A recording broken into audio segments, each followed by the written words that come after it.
Latino history in Oklahoma dates back to before Oklahoma was even a state.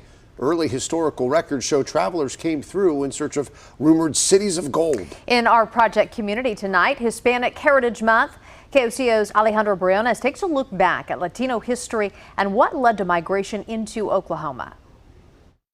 Before the 1900s, there were very few Mexicans living in Indian Territory. It wasn't until that territory opened up to settlement that immigrants from around the world began to arrive. So when we had the Indian Territory and the Oklahoma Territory, we had a couple hundred Mexicans come into the state. When the railroads made their way to Indian Territory in the 1870s, the Choctaw developed coal mines in southern Oklahoma. In the 1920s, 1930s, 1940s, a lot of Mexican migrants worked specifically in the railroad construction as well as the coal mines. According to the 1900 census, 134 Mexicans lived in Oklahoma and Indian Territories.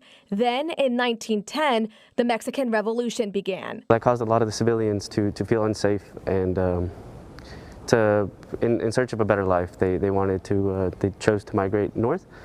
Not only for obviously stability, but also economic growth.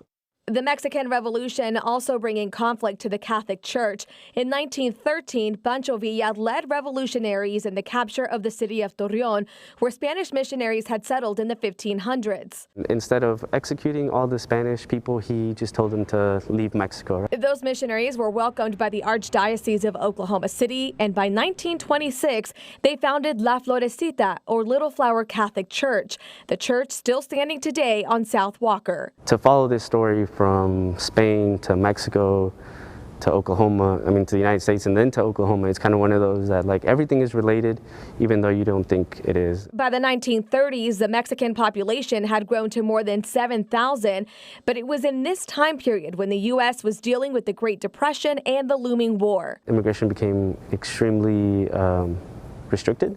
World War II introduced diversity to the state's Latino community with the arrival of Puerto Rican families.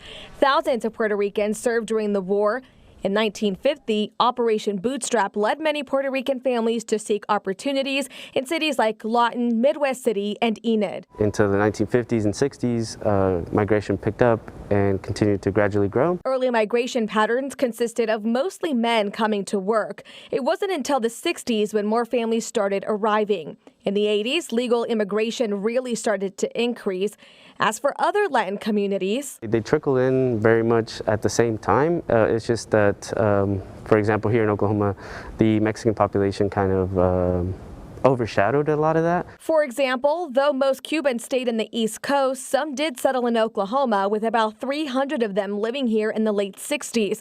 Guatemalan families began arriving after a deadly earthquake in 1976, with an increase in the 90s.